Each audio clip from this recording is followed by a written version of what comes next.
So, now we're on to indices that you might not have seen before, right, Wayne? Shh. I'm undercover at the minute. My nickname is Frank. Alright, Frank. The cheese operation. Oh, okay, so I shouldn't... Right, indices. So you might have seen them before with something like squared and cubed, and these are indices. For example, 2 squared is 2 to the 2, which equal 4, and 2 cubed is 2 to the 3, which equal 8. But how do they work? That's a good question. So what you do is basically times the number by itself, the amount of times it says here. So here it'd be the same as 2 times 2 times 2, which also equals 8. And that's basically what indices are, but it gets a little bit more complicated, doesn't it, Frank? Yes, it does. I guess my character could have a teaching degree in maths, sure. Yes, it does get a little bit more complicated than that. For example, you don't just get asked what 2 cubed is, you might get asked, I'll give you an example question and see if you can handle it. Okay. 2 cubed times 2 to the 5, that might be the sort of question you get asked. Now we could do what is 2 cubed, what is 2 to the 5, and what is it times together, but do you know a shortcut? I do know a shortcut, and this is one of your rules you have to know. If they have the same number at the bottom,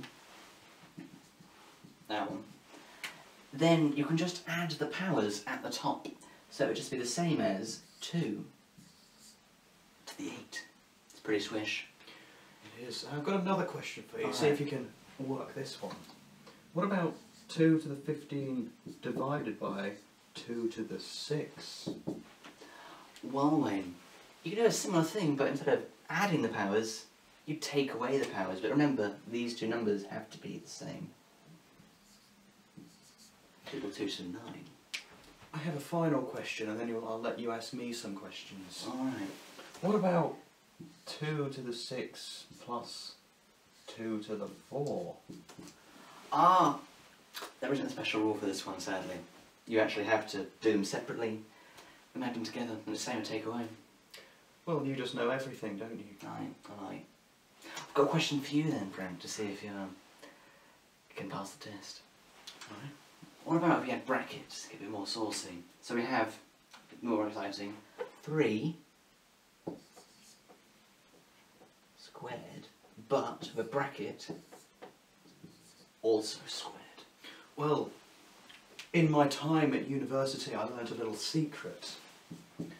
When it's to the power raised to the power, which is what the brackets means, you can times these numbers together. So it would be 3 to the 4.